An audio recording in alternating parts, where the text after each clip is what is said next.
नमस्कार मेरे प्यारे भाइयों, मैं हूं अनुज और आप सुन रहे हैं हॉरर कहानी, वो भी मेरी जुबानी। दोस्तों, आज का हॉरर पॉडकास्ट एक शख्स की है जिनका नाम तरुण है।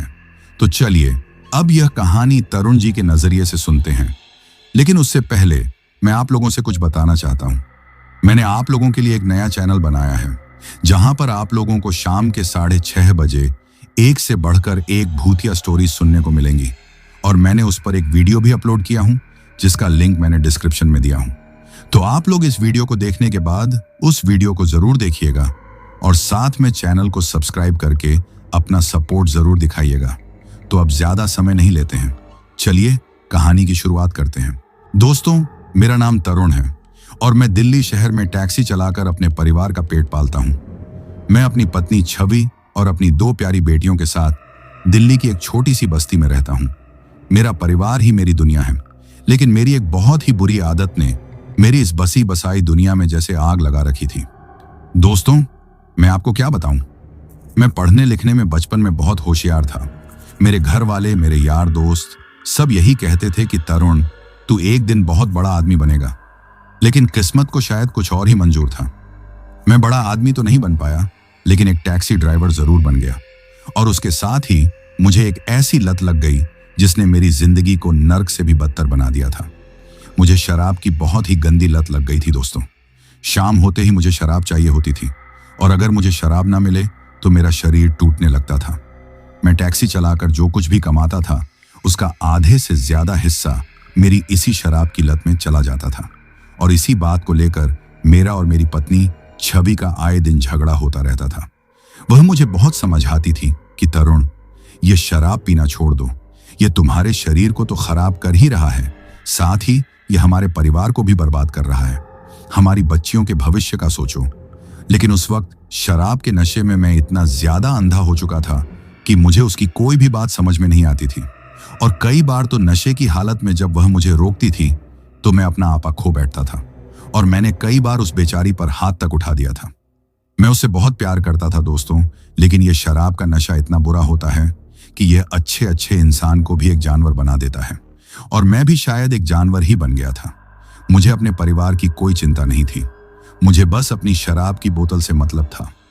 लेकिन मुझे इस बात का जरा भी अंदाजा नहीं था कि मेरी यही शराब की लत और मेरी यही लापरवाही मुझे एक दिन एक ऐसी भयंकर और डरावनी मुसीबत में फंसा देगी जहां से निकलना मौत के मुंह से बाहर आने जैसा होगा। ये उस रात की बात है जब मैं अपने एक दोस्त के साथ बैठकर देर रात तक शराब पी रहा था। मेरा वह दोस्त भी मेरी ही तरह पीने का शौकीन था और उस रात हम दोनों ने इतनी ज्यादा शराब पी ली थी कि हम दोनों को ही अपने होश नहीं थे। हमें यह भी नहीं पता था कि रात के कितने बज गए हैं। जब हमारे पास के सारे पैसे खत्म हो गए और शराब का ठेका भी बंद हो गया, तब हम दोनों ने अपने अपने घर जाने का सोचा। मेरे दोस्त के पास एक पुरानी सी मोटरसाइकिल थी और हम दोनों उसी मोटरसाइकिल पर बैठकर अपने घर की तरफ लौट रहे थे। हम दोनों ही उस वक्त नशे में इतने ज्यादा धुत थे कि मेरे दोस्त से मोटरसाइकिल भी ठीक से नहीं चल रही थी। वह बाइक को कभी इधर ले जाता तो कभी उधर ले जाता और हम दोनों ही जोर जोर से हंसते हुए और गाने गाते हुए उस सुनसान सड़क पर जा रहे थे। लेकिन शराब के नशे में हम लोग यह भी भूल गए थे कि हम कब अपने घर वाले रास्ते को छोड़कर किसी दूसरे ही अनजान रास्ते पर मुड़ गए हैं।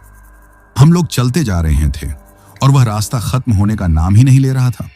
वह एक बहुत ही सुनसान और अंधेरी सड़क थी जिसके दोनों तरफ बड़े बड़े पेड़ थे और वहां पर सड़क पर एक भी लाइट नहीं जल रही थी। बस हमारी मोटरसाइकिल की उस धुंधली सी रोशनी में ही हमें वह रास्ता दिखाई दे रहा था। कुछ देर तक उस रास्ते पर चलने के बाद मुझे बहुत जोर से टॉयलेट लगी। मैंने अपने दोस्त से कहा कि भाई बाइक को रोक, मुझे बहुत जोर से पेशाब आ रहा है।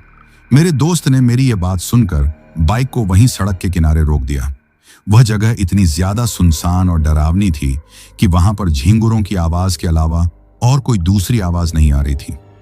मेरे दोस्त ने मुझसे कहा कि तरुण यहीं सड़क के किनारे ही कर ले, इस अंधेरे में पेड़ों के बीच में अंदर मत जाना, पता नहीं अंदर क्या हो, कौन सा कीड़ा मकोड़ा या कोई जानवर हो। लेकिन मैं उस वक्त नशे में था और मुझे उसकी बात मजाक लग रही थी। मैंने उसे हंसते हुए कहा कि तू डरता क्यों है, मैं अभी 2 मिनट में वापस आया। और मैं उसकी बात को अनसुना करके उस अंधेरे में ही सड़क के किनारे उन पेड़ों के बीच में घुस गया। मुझे इस बात का जरा भी इल्म नहीं था दोस्तों कि मैं उस वक्त कितनी बड़ी गलती करने जा रहा था। मुझे बिल्कुल भी अंदाजा नहीं था कि वह जगह कोई आम जंगल या कोई खाली मैदान नहीं है, बल्कि वह एक बहुत ही पुराना कब्रिस्तान था। जी हाँ दोस्तों, वह एक कब्रिस्तान था जहां पर कई सालों से लाशों को दफनाया जाता था। लेकिन नशे में होने की वजह से और उस घने अंधेरे के कारण मुझे वहां पर बनी हुई कब्रें दिखाई नहीं दी और मैंने वहीं उन कब्रों के पास ही खड़े होकर पेशाब कर दिया। मुझे लगा कि मैंने क्या गलत किया है, लेकिन उस जगह की जो नापाक ताकतें थीं, उनके लिए यह एक बहुत बड़ा पाप था। मैंने अनजाने में ही सही, लेकिन उस कब्रिस्तान की जमीन को गंदा कर दिया था और वहां रहने वाली शैतानी ताकतों को नाराज कर दिया था। पेशाब करने के बाद मैं वापस अपनी बाइक पर आया और हम दोनों फिर से अपने घर की तरफ चल दिए। उस रात को तो जैसे तैसे हम लोग लड़खड़ाते हुए अपने अपने घर पहुंच गए और मैं घर जाते ही अपने बिस्तर पर गिर गया। मुझे होश ही नहीं था कि कब सुबह हो गई। अगली सुबह जब मेरी आंख खुली तो मेरा सिर बहुत भयंकर तरीके से दर्द कर रहा था। ऐसा लग रहा था जैसे कोई मेरे सिर पर हथौड़े मार रहा हो। यह शायद रात की ज्यादा पी हुई शराब का ही नशा था। छवि मुझ पर बहुत गुस्सा कर रही थी, लेकिन मैंने उसकी एक भी बात नहीं सुनी और मैं बस अपने बिस्तर पर पड़ा रहा। दिन भर तो जैसे तैसे कट गया, लेकिन उस रात को जब मैं वापस सोया तो मेरी जिंदगी की सबसे खौफनाक रात की शुरुआत हो चुकी थी। रात को जब मैं गहरी नींद में सो रहा था तो मुझे एक बहुत ही अजीब और डरावना सपना आया। मैंने सपने में देखा कि मैं उसी कब्रिस्तान में अकेला खड़ा हूं जहां मैंने उस रात को पेशाब किया था। मेरे चारों तरफ घना अंधेरा है और मुझे कुछ भी दिखाई नहीं दे रहा है। तभी मुझे अपने आसपास किसी के होने का एहसास होता है और जब मैं अपनी नजरें घुमाकर देखता हूं तो मेरे होश उड़ जाते हैं। मैंने देखा कि 3 बहुत ही डरावने और भयानक चेहरे वाले लोग मुझे घूर रहे हैं। उनके चेहरे किसी इंसान के नहीं थे। उनकी आंखें बिल्कुल लाल थीं और उनके दांत मुंह से बाहर निकले हुए थे। वह किसी शैतान की तरह लग रहे थे। वह तीनों के तीनों शैतानी जिन्नाह थे जो मुझे चारों तरफ से घेर कर खड़े हो गए थे और वह सब बहुत ही गुस्से में मेरी तरफ देख रहे थे। उनमें से एक मेरी तरफ बढ़ा और उसने अपनी एक लंबी सी उंगली मेरी तरफ उठाई और एक बहुत ही भयंकर आवाज में मुझसे कहा कि तूने हमारी जगह को नापाक किया है, अब तुझे इसकी सजा मिलेगी। यह कहकर वह तीनों मेरी तरफ झपटने के लिए आगे बढ़े और मैं डर के मारे जोर से चीख पड़ा। मेरी चीख सुनकर मेरी आंख खुल गई। मैं अपने बिस्तर पर बैठा हुआ था और मेरा पूरा शरीर पसीने से भीगा हुआ था और मेरा दिल इतनी जोर से धड़क रहा था कि जैसे वह अभी मेरे सीने से बाहर निकल आएगा। मेरी चीख सुनकर छवि भी जाग गई थी और वह मुझसे पूछ रही थी कि क्या हुआ तरुण, तुम इतना डर क्यों रहे हो? लेकिन मैं उसे क्या बताता कि मैंने सपने में क्या देखा है। मुझे लगा कि यह बस एक बुरा सपना था जो शायद रात को ज्यादा शराब पीने की वजह से मुझे आया होगा। लेकिन मैं बहुत गलत था दोस्तों। वह कोई सपना नहीं था। वह तो उन शैतानी ताकतों की तरफ से मेरे लिए एक चेतावनी थी। वह तो बस उस भयंकर तूफान के आने से पहले की शांति थी जो मेरी जिंदगी को हमेशा हमेशा के लिए तबाह करने वाला था। उस सपने से जागने के बाद मैं इतना ज्यादा डर गया था कि मेरा पूरा शरीर कांप रहा था। लेकिन उस वक्त भी मेरी अक्ल ठिकाने नहीं आई थी दोस्तों।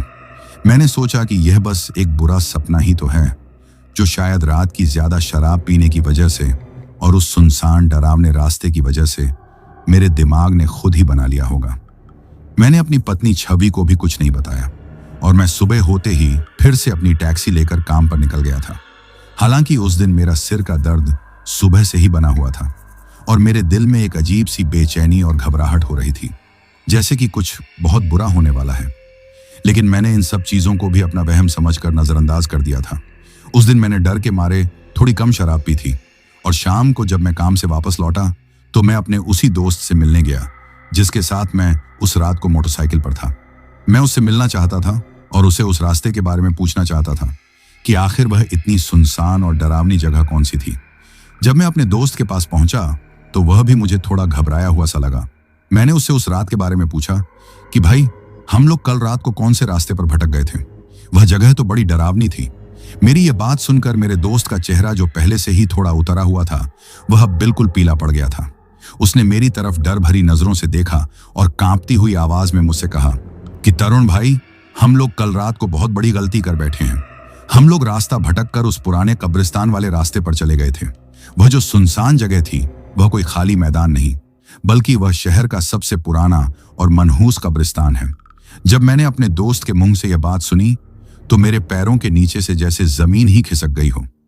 कब्रिस्तान का नाम सुनते ही मुझे रात को आया वह भयंकर सपना याद आ गया और मेरे रोंगटे खड़े हो गए। मैंने डरते डरते अपने दोस्त से कहा कि कब्रिस्तान। तब मेरे दोस्त ने मुझे जो बताया उसे सुनकर मेरी रूह तक कांप गई थी। उसने कहा कि हाँ तरुण, वह कब्रिस्तान बहुत खतरनाक है।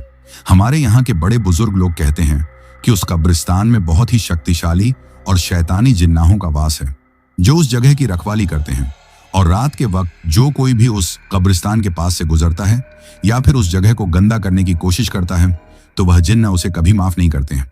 वह उसे बहुत ही बुरी और तड़पा तड़पा कर मौत देते हैं। वह उसे तब तक नहीं छोड़ते जब तक कि वह इंसान पागल होकर खुद अपनी जान नहीं ले लेता। मेरे दोस्त की यह बात सुनकर मेरे तो जैसे होश ही उड़ गए थे। मुझे अब यह पक्का यकीन हो गया था कि वह रात को आया सपना कोई सपना नहीं था, बल्कि वह एक हकीकत थी। वह शैतानी जिन्नाह मुझे चेतावनी देने के लिए ही आए थे। मैं समझ गया था कि मैंने अनजाने में ही सही, लेकिन उन भयंकर ताकतों को नाराज कर दिया है। मैं डर के मारे बुरी तरह कांपने लगा था। मेरे दोस्त ने मेरी यह हालत देखी तो वह भी डर गया और मुझसे पूछने लगा कि क्या बात है तरुण, तू इतना डर क्यों रहा है? कहीं तूने रात को वहां कुछ। मैंने उसकी बात पूरी होने से पहले ही उसे सब कुछ सच सच बता दिया कि कैसे मुझे टॉयलेट लगी थी और मैंने उस कब्रिस्तान में ही पेशाब कर दिया था। यह सुनते ही मेरे दोस्त की आंखें डर के मारे फटी की फटी रह गईं। वह मुझसे कहने लगा कि तरुण, तूने यह क्या कर दिया? तूने तो अपनी मौत को खुद ही दावत दे दी है। अब वह जिन्न तुझे नहीं छोड़ेंगे, वह तुझे मार डालेंगे। उसकी यह बातें सुनकर मैं और भी ज्यादा डर गया। मैं उसे कहने लगा कि भाई अब क्या होगा? मैं मरना नहीं चाहता। मेरी 2 छोटी छोटी बेटियां हैं, मेरी पत्नी है, उनका क्या होगा? मेरा दोस्त भी खुद बहुत डरा हुआ था। उसने मुझसे कहा कि भाई मुझे नहीं पता कि अब क्या होगा, बस तू आज रात को बहुत सावधान रहना और हो सके तो किसी पंडित या मौलवी को दिखाकर कोई ताबीज वगैरह पहन ले। मैं उस दिन बहुत ही डरी हुई हालत में अपने घर वापस लौटा। मैंने घर आकर छवि को कुछ भी नहीं बताया क्योंकि मैं उसे डराना नहीं चाहता था, लेकिन मेरे चेहरे पर वह खौफ, वह डर साफ साफ दिखाई दे रहा था। छवि ने मुझसे कई बार पूछा भी कि क्या बात है, आज आप इतने परेशान क्यों लग रहे हो, लेकिन मैंने उसे तबीयत खराब होने का बहाना बनाकर टाल दिया। उस रात को मैंने शराब को हाथ भी नहीं लगाया था। मैं बस जल्दी से खाना खाकर अपने बिस्तर पर जाकर लेट गया था। मैं सोना चाहता था और उस डरावनी हकीकत से भागना चाहता था, लेकिन मेरी आंखों से नींद कोसों दूर थी। मुझे बस अपने दोस्त की वह बातें याद आ रही थीं कि वह जिन्न बहुत बुरी मौत देते हैं। मुझे डर लग रहा था कि वह जिन्न आज रात को फिर से मेरे सपने में आएंगे और मुझे मार डालेंगे। मैं लेटा लेटा उस रात को बस भगवान से यही प्रार्थना कर रहा था कि मुझसे जो गलती हुई है उसके लिए मुझे माफ कर दें। उस रात को मुझे पता नहीं कब मेरी आंख लग गई, लेकिन मेरी यह नींद बहुत ही छोटी थी। रात के ठीक 2 बजे मेरी आंख अचानक से खुद ही खुल गई। मुझे लगा जैसे किसी ने मुझे मेरा नाम लेकर पुकारा हो। मेरे कानों में एक बहुत ही धीमी और सरसराहट भरी आवाज आई, तरुण, तरुण। मुझे लगा कि यह मेरा वहम है, शायद मैं ज्यादा डर गया हूं, इसीलिए मुझे ऐसी आवाजें सुनाई दे रही हैं। मैं अपने बिस्तर से उठा और पानी पीने के लिए अपने कमरे से बाहर ड्राइंग रूम की तरफ गया। मेरे घर में उस वक्त सब लोग सो रहे थे और चारों तरफ घना सन्नाटा पसरा हुआ था। मैं जैसे ही ड्राइंग रूम में पहुंचा तो मेरी नजरें एक जगह पर जाकर टिक गईं। मैंने देखा कि हमारे ड्राइंग रूम के कोने में एक काली बिल्ली बैठी हुई है। वह बिल्ली मुझे ही एकटक घूर रही थी और अंधेरे में उसकी आंखें अजीब तरीके से चमक रही थीं। मुझे थोड़ी हैरानी हुई कि यह बिल्ली रात के 2 बजे मेरे बंद घर के अंदर कहां से आ गई। मैंने उस बिल्ली को भगाने के लिए जैसे ही एक कदम आगे बढ़ाया तो मैंने जो देखा उससे मेरा खून जम गया। मैंने बस एक पल के लिए अपनी पलकें झपकाईं और वह बिल्ली वहां से गायब हो गई थी। जी हां दोस्तों, वह बिल्ली एक पल में ही वहां से ऐसे गायब हो गई जैसे वह वहां पर कभी थी ही नहीं। मैं अब बुरी तरह से डर गया था। मैं समझ गया था कि यह सब कुछ नॉर्मल नहीं है। मेरे साथ कुछ बहुत ही गलत और डरावना हो रहा है। मैं डर के मारे वापस अपने कमरे की तरफ भागने ही वाला था कि तभी मुझे अपने ठीक पीछे किसी के खड़े होने का एहसास हुआ। मुझे ऐसा लगा जैसे कोई मेरे पीछे खड़ा होकर मुझे घूर रहा है और मेरे शरीर में एक अजीब सी ठंडी लहर दौड़ गई। मेरी हिम्मत नहीं हो रही थी कि मैं पीछे पलट कर देखूं, लेकिन फिर भी मैंने अपनी सारी हिम्मत जुटाकर जैसे ही पीछे मुड़कर देखा तो मेरे सामने जो मंजर था उसे देखकर मेरी चीख मेरे गले में ही अटक कर रह गई। मेरे सामने वही खड़ा था दोस्तों, वही भयानक शैतान जिन्नाह जो मुझे उस रात को मेरे सपने में दिखाई दिया था। उसका वही डरावना चेहरा, वही लाल आंखें और वही मुंह से बाहर निकले हुए दांत। वह मेरे सामने खड़ा मुझे ही घूर रहा था और उसकी आंखों में मेरे लिए सिर्फ और सिर्फ नफरत और गुस्सा भरा हुआ था। मैं डर के मारे पत्थर बन गया था। मैं ना तो हिल पा रहा था और ना ही मेरे मुंह से कोई आवाज निकल रही थी। तभी उस शैतानी जिन्नाह ने अपना मुंह खोला और एक ऐसी भयंकर और घुरघुराती हुई आवाज में मुझसे कहा, जिसे सुनकर किसी के भी कान के पर्दे फट जाएं। उसने कहा, तुमने हमारी जमीन गंदी की है, तुमने हमारी जगह को नापाक किया है, अब तुझे इसकी सजा मिलेगी, तुझे मरना होगा। इतना कहते ही उस जिन्नाह ने मेरी तरफ हमला कर दिया। उसने अपना एक हाथ मेरी तरफ बढ़ाया और मुझे इतनी जोर से धक्का दिया कि मैं हवा में उड़ता हुआ सीधा जाकर ड्राइंग रूम की दीवार से टकराया।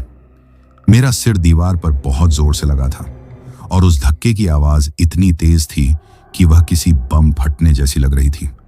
मेरे सिर से खून बहने लगा था और मेरी आंखों के सामने अंधेरा छा गया था। उस गिरने की भयंकर आवाज को सुनकर मेरी पत्नी छवि की भी नींद खुल गई थी और वह भागती हुई ड्राइंग रूम में आई थी। जब वह ड्राइंग रूम में आई तो उसने देखा कि मैं जमीन पर बेहोश पड़ा हुआ था और मेरे सिर से बहुत तेजी से खून बह रहा था। वह यह सब देखकर जोर जोर से चीखने लगी थी। उसे समझ में नहीं आ रहा था कि यह सब कैसे हुआ। उस जिन्नाह को मेरे अलावा और कोई नहीं देख सकता था दोस्तों।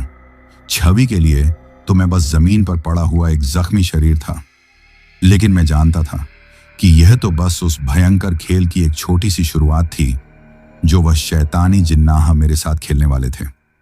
मेरी वह भयंकर चीख और गिरने की आवाज सुनकर मेरी पत्नी छवि भागती हुई बाहर आई थी। जब उसने मुझे उस हालत में देखा तो वह तो सुध बुध ही खो बैठी थी। मैं जमीन पर पड़ा हुआ था और मेरे सिर से खून की धार बह रही थी। छवि ने मुझे उस हालत में देखकर जो चीख मारी वह मुझे आज भी याद है दोस्तों। उसकी चीख सुनकर हमारे आस पड़ोस के लोग भी जाग गए थे। सब लोग हमारे घर पर इकट्ठा हो गए थे। किसी को कुछ समझ में नहीं आ रहा था कि आखिर यह सब हुआ कैसे। मैं उस वक्त बेहोशी की हालत में था। पड़ोसियों की मदद से छवि मुझे तुरंत पास के एक अस्पताल लेकर भागी। मेरी हालत उस वक्त काफी खराब थी। डॉक्टरों ने तुरंत मेरा इलाज शुरू किया। मेरे सिर पर कई टांके आए थे। डॉक्टरों ने छवि से पूछा कि आखिर यह चोट लगी कैसे, क्या मैं कहीं से गिर गया था या किसी ने मुझे मारा था। छवि बेचारी क्या जवाब देती, उसे तो खुद ही कुछ नहीं पता था कि यह सब एक पल में कैसे हो गया। उसने डॉक्टरों को बस इतना ही कहा कि शायद मैं रात को पानी पीने के लिए उठा था और अंधेरे में किसी चीज से टकराकर गिर गया होऊंगा। उस रात को मुझे अस्पताल में ही रखा गया था। मुझे जब थोड़ा होश आया तो मैंने देखा कि छवि मेरे पास ही बैठी रो रही थी। वह मुझसे बार बार बस यही पूछ रही थी कि तरुण, ये सब कैसे हुआ, मुझे सच सच बताओ। मैंने उसे उस वक्त कुछ भी नहीं बताया दोस्तों। मैं खुद इतना ज्यादा डरा हुआ था कि मेरी जुबान ही नहीं खुल रही थी। मुझे डर था कि अगर मैंने उसे सच बता दिया तो वह मुझे पागल समझेगी। भला कौन यकीन करता कि मुझे किसी जिन्नाह ने धक्का दिया है। अगले दिन मुझे अस्पताल से छुट्टी मिल गई। डॉक्टर ने मुझे कुछ दवाइयां दी थीं और कुछ दिन आराम करने के लिए कहा था। हम लोग वापस अपने घर आ गए थे। घर वापस आने के बाद भी मैं चुपचाप अपने कमरे में ही लेटा रहता था। वह खौफनाक चेहरा, उस शैतानी जिन्नाह का वह भयंकर रूप मेरी आंखों के सामने से हट ही नहीं रहा था। मुझे हर पल यह डर सता रहा था कि वह फिर से आएगा, वह मुझे मार डालेगा। मेरी ये हालत छवि से देखी नहीं जा रही थी। वह समझ गई थी कि बात सिर्फ गिरने की नहीं है, बात इससे कहीं ज्यादा बड़ी और डरावनी है।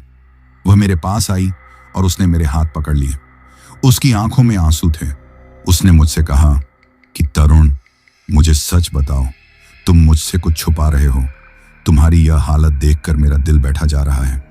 प्लीज मुझे बताओ कि उस रात को हुआ क्या था। जब मैंने अपनी पत्नी की आंखों में अपने लिए इतनी चिंता और इतना डर देखा तो मैं खुद को रोक नहीं पाया दोस्तों। मैं फफक फफक कर रो पड़ा। मैंने उसे अपने सीने से लगा लिया और मैंने उसे वह सब कुछ बता दिया जो उस रात मेरे साथ हुआ था। मैंने उसे उस शराब पीने वाली रात से लेकर रास्ता भटकने तक, उस कब्रिस्तान में पेशाब करने से लेकर उस डरावने सपने तक, और फिर उस रात को उस जिन्नाह के मेरे सामने आने और मुझ पर हमला करने तक। मैंने एक एक बात उसे सच सच बता दी। मेरी बात सुनकर छवि की आंखें डर के मारे फटी की फटी रह गई थी। पहले तो उसे मेरी बातों पर यकीन ही नहीं हुआ। उसे लगा कि शायद मेरे सिर पर चोट लगने की वजह से मैं ऐसी बहकी बहकी बातें कर रहा हूं। लेकिन जब उसने मेरी आंखों में वह सच्चा खौफ देखा तो वह समझ गई कि मैं जो कुछ भी कह रहा हूं वह मजाक नहीं है। वह भी मेरी तरह ही बुरी तरह से डर गई थी। वह रोते हुए कहने लगी कि हे भगवान, यह हमने कौन सा पाप कर दिया था जिसकी हमें इतनी बड़ी सजा मिल रही है। अब क्या होगा तरुण? वह शैतान तुम्हें मार डालेगा, वह हमारी बच्चियों को अनाथ कर देगा। मैं उसे हिम्मत बंधाने की कोशिश कर रहा था, लेकिन मैं खुद अंदर से टूटा हुआ था। हम दोनों उस रात को एक पल के लिए भी सो नहीं पाए थे दोस्तों। हमें बस यही डर लग रहा था कि वह जिन्ना आज रात को फिर से आएगा और इस बार वह मुझे जिंदा नहीं छोड़ेगा। पूरी रात हम दोनों एक दूसरे का हाथ पकड़कर बैठे रहे और भगवान से प्रार्थना करते रहे, लेकिन उस रात को ऐसा कुछ भी नहीं हुआ। शायद वह जिन्नाह जानता था कि हम लोग डरे हुए हैं और वह हमारे डर का मजा ले रहा था। अगली सुबह छवि ने मुझसे कहा कि तरुण, अब हम ऐसे हाथ पर हाथ धरकर नहीं बैठ सकते, हमें किसी जानकार की मदद लेनी होगी। उसने मुझे बताया कि पास की ही कॉलोनी में एक बहुत ही पहुंचे हुए पंडित जी रहते हैं। लोग कहते हैं कि उनके पास ऐसी बुरी ताकतों का तोड़ है। वह बहुत ही सिद्ध पुरुष हैं। हमें उनके पास चलना चाहिए। मैं भी उस वक्त अपनी जान बचाने के लिए कुछ भी करने को तैयार था। मैं छवि की बात तुरंत मान गया। हम दोनों उसी दिन सुबह सुबह उन पंडित जी के पास पहुंच गए। पंडित जी का आश्रम एक छोटे से मंदिर के अंदर बना हुआ था। वह देखने में बहुत ही शांत और दिव्य लग रहे थे। उनके चेहरे पर एक अजीब सा तेज था। हमने उन्हें प्रणाम किया और उनके सामने बैठ गए। छवि ने रोते रोते पंडित जी को सारी बात बताई। मैंने भी उस रात की पूरी घटना उन्हें विस्तार से बता दी। पंडित जी हमारी सारी बातें बहुत ही ध्यान से और गंभीरता से सुन रहे थे। जब मैंने अपनी बात खत्म की तो पंडित जी ने अपनी आंखें बंद कर ली। कुछ देर तक कमरे में बिल्कुल सन्नाटा पसरा रहा। फिर पंडित जी ने अपनी आंखें खोली और मेरी तरफ देखकर बोले कि बेटा, तुमने अनजाने में ही सही लेकिन एक बहुत बड़ा अपराध कर दिया है। जिस जगह को तुमने अपवित्र किया है वह कोई आम जगह नहीं है, वह एक जागृत स्थान है। वहां पर 3 बहुत ही शक्तिशाली और शैतानी जिन्नाहों का कब्जा है। वह उस कब्रिस्तान के रक्षक हैं। तुमने उनकी जगह पर जाकर उनकी बेअदबी की है और ऐसी ताकतें बेअदबी करने वाले को कभी माफ नहीं करती हैं। पंडित जी की यह बात सुनकर हम दोनों की रही सही हिम्मत भी जवाब दे गई। मैंने कांपते हुए पंडित जी से पूछा कि पंडित जी, अब क्या होगा? क्या वह मुझे मार डालेंगे? क्या मेरी जान बचाने का कोई रास्ता नहीं है? पंडित जी ने एक गहरी सांस ली और कहा कि रास्ता तो है बेटा, लेकिन बहुत कठिन है। वह ताकतें बहुत भयंकर हैं और वह आसानी से तुम्हारा पीछा नहीं छोड़ने वाली है। वह तुम्हें तड़पा तड़पा कर मारना चाहती हैं। वह चाहती हैं कि तुम खुद अपनी जान ले लो। यह सुनकर मेरी रूह कांप गई। छवि पंडित जी के पैरों में गिर पड़ी और रो रो कर मेरी जान की भीख मांगने लगी। पंडित जी ने छवि को उठाया और कहा कि बेटी, धीरज रखो। जब तक भगवान शिव की कृपा है तब तक कोई तुम्हारा कुछ नहीं बिगाड़ सकता। उन्होंने कहा कि मैं एक उपाय करता हूं, इससे शायद वह बुरी ताकतें तुम्हारे घर के अंदर दाखिल नहीं हो पाएंगी। पंडित जी ने वहीं हमारे सामने एक छोटा सा हवन किया। उन्होंने उस हवन की थोड़ी सी राख उठाई और उसे एक कागज की पुड़िया में बांधकर मुझे दे दिया। फिर उन्होंने मुझे एक छोटी सी बोतल में से थोड़ा सा गंगा जल दिया। उन्होंने मुझसे कहा कि बेटा, आज शाम को सूरज ढलने के बाद इस हवन की पवित्र राख को इस गंगा जल में मिला लेना और फिर इस पानी का छिड़काव तुम दोनों पति पत्नी मिलकर अपने घर के हर एक कोने में करना। घर का एक भी कोना छूटना नहीं चाहिए, चाहे वह छत हो या बाथरूम, रसोई हो या बेडरूम। हर कमरे के हर एक कोने में इस जल का छिड़काव करना। यह पवित्र जल तुम्हारे घर के चारों तरफ एक सुरक्षा घेरा बना देगा और वह शैतानी ताकतें उस घेरे को तोड़कर अंदर नहीं आ पाएंगी। लेकिन याद रखना बेटा, एक भी कोना, एक भी दरार छूटनी नहीं चाहिए। अगर एक भी जगह छूट गई तो यह सारी मेहनत बेकार हो जाएगी और वह ताकतें उसी जगह से तुम्हारे घर में घुस आएंगी। हमने पंडित जी को वचन दिया कि हम ठीक वैसा ही करेंगे जैसा उन्होंने कहा है। हम पंडित जी का आशीर्वाद लेकर वापस अपने घर आ गए। उस दिन हम दोनों पति पत्नी ने घर का कोई काम नहीं किया। हम बस शाम होने का इंतजार कर रहे थे। हमारे दिलों में डर तो था, लेकिन साथ ही एक छोटी सी उम्मीद भी जागी थी कि शायद अब सब कुछ ठीक हो जाएगा। जैसे ही सूरज डूबा और बाहर अंधेरा छाने लगा, हम दोनों ने पंडित जी के कहे अनुसार वह राख और गंगा जल मिलाया और फिर हमने अपने घर के शुद्धिकरण का वह काम शुरू कर दिया। दोस्तों, मैं आपको बता नहीं सकता कि उस वक्त हमें कैसा महसूस हो रहा था। जैसे ही हमने वह जल छिड़कना शुरू किया, हमें अपने ही घर में एक अजीब सा भारीपन महसूस होने लगा। ऐसा लग रहा था जैसे हवा बहुत भारी हो गई हो और कोई अदृश्य ताकत हमें वह काम करने से रोक रही हो। हमें ऐसा लग रहा था जैसे कोई हमें घूर रहा है। घर में अचानक से बहुत ज्यादा ठंड लगने लगी थी, लेकिन हम दोनों रुके नहीं। हम एक दूसरे का हाथ पकड़कर पंडित जी का दिया हुआ मंत्र मन ही मन दोहराते रहे और घर के हर कोने में वह जल छिड़कते रहे। हमने अपना बेडरूम छिड़का, हमने अपनी बेटियों का कमरा छिड़का जहां वह सो रही थी, हमने रसोई, बाथरूम और आखिर में वह ड्राइंग रूम भी छिड़का जहां मुझ पर वह हमला हुआ था। जब हमने पूरे घर में वह जल छिड़क दिया तो हम दोनों ने राहत की सांस ली। हम दोनों बहुत थक गए थे। ऐसा लग रहा था जैसे हमने कोई बहुत बड़ी जंग लड़ी हो। हम दोनों आकर ड्राइंग रूम में ही सोफे पर बैठ गए। हमें लगा कि हमने पंडित जी के कहे अनुसार घर का हर एक कोना पवित्र कर दिया है। लेकिन दोस्तों, यहीं पर हम दोनों से वह भूल हो गई, वह भयंकर भूल जिसने उन शैतानी जिन्नाहों को हमारे घर में आने का रास्ता दे दिया। हम दोनों उस डर और हड़बड़ाहट में यह भूल ही गए थे कि हमारे घर में एक और कमरा भी है। सीढ़ियों के नीचे बना हुआ एक छोटा सा स्टोर रूम, एक कबाड़ का कमरा जहां हम घर का फालतू और टूटा फूटा सामान रखते थे। हम लोग उस कमरे का इस्तेमाल ना के बराबर करते थे और इसीलिए उस रात को वह कमरा हम दोनों के ही दिमाग से उतर गया। हमें याद ही नहीं रहा कि हमें वहां भी वह जल छिड़कना था और वह स्टोर रूम वही एक कोना था दोस्तों, जो उस रात को छूट गया था। हमें उम्मीद थी कि उस जल के छिड़काव से हमारे घर के चारों तरफ एक सुरक्षा घेरा बन जाएगा और वह भयंकर शैतानी जिन्नाह हमारे घर के अंदर दाखिल नहीं हो पाएंगे। लेकिन दोस्तों, हम दोनों से उस रात को एक बहुत ही भयंकर और जानलेवा भूल हो गई थी। हम लोग उस डर और घबराहट में अपने घर के उस छोटे से स्टोर रूम में, जो सीढ़ियों के नीचे बना हुआ था, वहां पर उस जल का छिड़काव करना ही भूल गए थे। वह कमरा हमारे दिमाग से बिल्कुल ही उतर गया था और हमें इस बात का जरा सा भी अंदाजा नहीं था कि हमारी यह छोटी सी भूल उन शैतानी ताकतों को हमारे घर में घुसने का एक खुला रास्ता देने वाली थी। उस रात को तो हम दोनों पति पत्नी उस जल के छिड़काव के बाद बहुत ही ज्यादा थक गए थे और हम दोनों ने यह सोचकर राहत की सांस ली थी कि चलो, आज की रात तो शायद हम बच गए। उस रात को हमें कोई भी डरावनी आवाज नहीं आई और ना ही हमें ऐसा कुछ भी महसूस हुआ जिससे हमें डर लगे। हम दोनों उस रात को काफी दिनों के बाद थोड़ी सी शांति की नींद सो पाए थे। अगला पूरा दिन भी बहुत ही शांति से गुजर गया।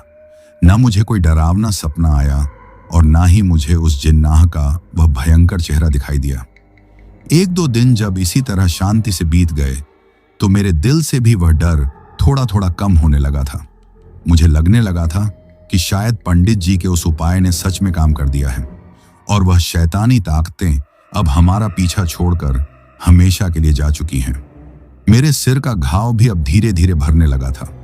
लेकिन दोस्तों, यह शांति तो उस भयंकर तूफान के आने से पहले की शांति थी। वह शैतानी जिन्नाह मेरा पीछा इतनी आसानी से कहां छोड़ने वाले थे। वह तो बस सही मौके का इंतजार कर रहे थे। वह इंतजार कर रहे थे कि मैं कब कोई गलती करूं और वह मुझ पर अपना आखिरी और सबसे भयंकर वार कर सकें। और दोस्तों, वह मौका मैंने खुद ही उन्हें दे दिया। जैसे जैसे वह डर मेरे दिल से कम होने लगा, मेरी वह पुरानी और सबसे गंदी लत, वह शराब की लत, वह फिर से मेरे ऊपर हावी होने लगी। जो इंसान इतने दिनों से डर के साए में जी रहा था, वह अब खुद को आजाद महसूस करने लगा था। मुझे लगने लगा था कि अब मुझे कोई खतरा नहीं है। पंडित जी का उपाय काम कर गया है और इसी झूठी तसल्ली में मैंने एक शाम को फिर से वही गलती कर दी। मैं उस शाम को फिर से शराब पीकर अपने घर लौटा था। पिछले कई दिनों से मैंने शराब को हाथ भी नहीं लगाया था, लेकिन उस दिन मुझे लगा कि अब सब ठीक है। थोड़ी सी पी लेने में क्या हर्ज है, लेकिन वह मेरी थोड़ी सी शराब कब एक पूरी बोतल में बदल गई मुझे पता ही नहीं चला। जब मैं उस रात को नशे में धुत होकर अपने घर पहुंचा तो छवि मुझे उस हालत में देखकर आग बबूला हो गई। वह मुझ पर चीखने लगी, चिल्लाने लगी। वह कहने लगी कि तरुण, तुम फिर से शुरू हो गए? तुम्हें जरा सी भी शर्म नहीं आती? हम लोग कितनी बड़ी मुसीबत से बाहर निकले हैं और तुम हो कि फिर से उसी नर्क में जा रहे हो। तुम्हें अपनी नहीं तो कम से कम अपनी इन मासूम बच्चियों की तो फिक्र होती। उस वक्त मैं नशे में था दोस्तों, और नशा इंसान की अक्ल पर पर्दा डाल देता है। मुझे उसकी बातें जो मेरे ही भले के लिए थीं, वह मुझे उस वक्त बहुत बुरी लग रही थी।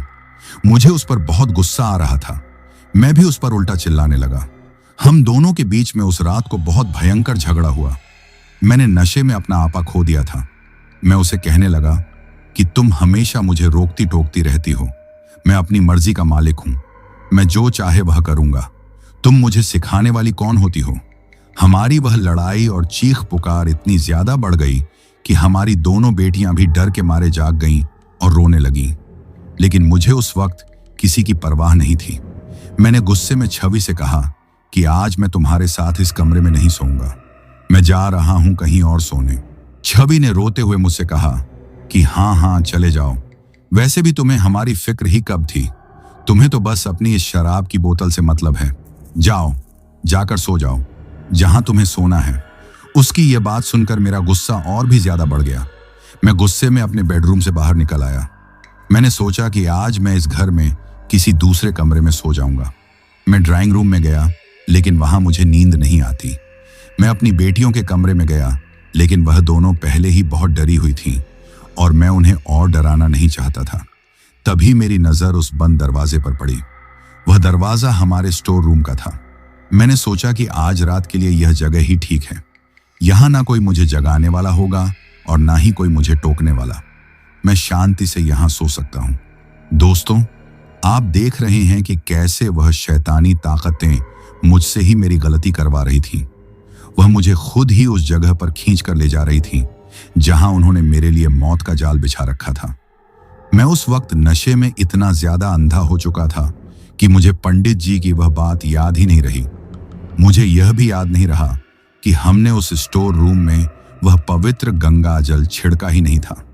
वह कमरा तो उन जिन्नाहों के लिए एक खुला दरवाजा था। मैंने जाकर उस स्टोर रूम का दरवाजा खोला। अंदर बहुत ही घना अंधेरा था और हर तरफ कबाड़ का सामान भरा हुआ था। कमरे में बहुत ही अजीब सी बदबू भी आ रही थी, जैसे कोई चीज बहुत दिनों से सड़ रही हो। लेकिन नशे में मुझे इन सब चीजों से कोई फर्क नहीं पड़ रहा था। मैंने अंदर जाकर लाइट जलाने की कोशिश की, लेकिन शायद उस कमरे का बल्ब फ्यूज हो गया था। मैंने अपने फोन की टॉर्च जलाई। वहां कोने में एक पुरानी सी चारपाई पड़ी हुई थी जिस पर धूल की मोटी परत जमी हुई थी। मैं उसी चारपाई पर जाकर लेट गया। मैंने सोचा कि बस आज की रात ही तो काटनी है। सुबह होते ही मैं यहां से चला जाऊंगा। मैं उस चारपाई पर लेट तो गया, लेकिन थोड़ी ही देर में मुझे उस कमरे में बहुत ही ज्यादा गर्मी और घुटन महसूस होने लगी। ऐसा लग रहा था जैसे उस कमरे में जरा सी भी हवा नहीं है और मेरा दम घुट रहा है। मुझे लगा कि शायद यह नशे की वजह से हो रहा है, या शायद यह कमरा बहुत दिनों से बंद पड़ा है, इसीलिए यहां पर इतनी घुटन है। उस स्टोर रूम में एक छोटी सी खिड़की थी जो शायद बाहर गली की तरफ खुलती थी। मैंने सोचा कि उस खिड़की को खोल देता हूं। थोड़ी ताजी हवा आएगी तो शायद मुझे आराम मिलेगा। मैं उस चारपाई से उठा और लड़खड़ाते हुए उस खिड़की की तरफ बढ़ा। वह खिड़की बहुत पुरानी और जाम हो चुकी थी। मुझसे वह एक बार में खुल ही नहीं रही थी। मैंने अपनी पूरी ताकत लगाई और एक झटके के साथ उस खिड़की को बाहर की तरफ धकेल दिया। वह खिड़की एक बहुत ही डरावनी चरमराहट की आवाज के साथ खुल गई, और जैसे ही वह खिड़की खुली, दोस्तों, मुझे ऐसा लगा जैसे बाहर से कोई बर्फीली हवा का झोंका एक साथ मेरे चेहरे से टकराया हो। वह हवा इतनी ज्यादा ठंडी थी कि मेरी रीढ़ की हड्डी तक कांप गई। मेरा सारा नशा जैसे एक पल में ही काफूर हो गया। मुझे उस हवा में एक बहुत ही अजीब और सड़ी हुई सी बदबू आई, ठीक वैसी ही बदबू जैसी उस कब्रिस्तान में आ रही थी। और उस बदबू के आते ही मुझे वह सारी डरावनी बातें याद आने लगी। मुझे वह जिन्नाह याद आ गए। मुझे पंडित जी की वह चेतावनी याद आ गई और तभी मुझे यह भी याद आया कि मैं इस वक्त उस स्टोर रूम में हूं जहां हमने वह जल छिड़का ही नहीं था। यह ख्याल मेरे दिमाग में आते ही मेरे होश उड़ गए। मैं समझ गया था कि मैंने वह खिड़की खोलकर अपनी मौत को ही अंदर बुला लिया है। मैं डर के मारे कांपने लगा और मैं उस खिड़की को वापस बंद करने ही वाला था कि तभी मेरी नजर उस खिड़की के बाहर उस घने अंधेरे में गई और जो मैंने देखा दोस्तों, उसे देखकर मेरी जान ही निकल गई। उस खिड़की के ठीक बाहर वही तीनों के तीनों शैतानी जिन्नाह खड़े मुझे ही घूर रहे थे।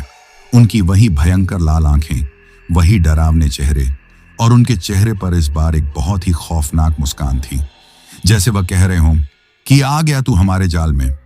मैं डर के मारे जोर से चीखना चाहता था, लेकिन मेरे गले से आवाज ही नहीं निकल रही थी। मैं उस खिड़की से पीछे हटा और भागकर उस स्टोर रूम का दरवाजा बंद करने के लिए दौड़ा, लेकिन मैं जैसे ही दरवाजे तक पहुंचा, वह दरवाजा अपने आप ही एक भयंकर झटके के साथ धड़ाम से बंद हो गया। मैंने उस दरवाजे को खोलने की बहुत कोशिश की, लेकिन वह दरवाजा जैसे बाहर से किसी ने जाम कर दिया हो। वह टस से मस नहीं हो रहा था और तभी मुझे अपने पीछे उन तीनों के हंसने की वह भयंकर और खौफनाक आवाज सुनाई दी। मैं डर के मारे धीरे धीरे पीछे पलटा। वह तीनों जिन्नाह अब उस खिड़की से होते हुए उस छोटे से स्टोर रूम के अंदर आ चुके थे। वह कमरे के बीचों बीच खड़े थे और मुझे ही घूर रहे थे। उस कमरे में इतनी कम जगह थी कि मैं उनसे भागकर कहीं जा भी नहीं सकता था। मैं डर के मारे उस कमरे के एक कोने में दुबक गया। वह तीनों जिन्नाह धीरे धीरे मेरी तरफ बढ़ने लगे। उनमें से एक, जो शायद उनका सरदार लग रहा था, वह मेरी तरफ बढ़ा और उसने अपनी वही घुरघुराती हुई भयंकर आवाज में मुझसे कहा, बहुत बचने की कोशिश कर रहा था तू हमसे। पंडितों के पास जा रहा था, अपने घर में गंगा जल छिड़क रहा था। तूने सोचा कि तू हमसे बच जाएगा। हाँ हाँ हाँ हाँ, यह कहकर वह जोर जोर से हंसने लगा। उसकी हंसी इतनी डरावनी थी कि उस कमरे की दीवारें तक कांप रही थीं। उसने आगे कहा, लेकिन तू यह भूल गया था कि हम शैतानी ताकतें हैं। हम अपना बदला लिए बिना किसी को नहीं छोड़ते और आज तूने खुद ही हमें अपने घर में आने का यह रास्ता दे दिया है। आज तुझे हमसे कोई नहीं बचा सकता तरुण। आज तेरी मौत का दिन है। यह सुनते ही मैं रोने लगा। मैं उनके पैरों में गिर गया। मैं उनसे अपनी जान की भीख मांगने लगा। मुझे माफ कर दो, मुझसे गलती हो गई, मुझे जाने दो।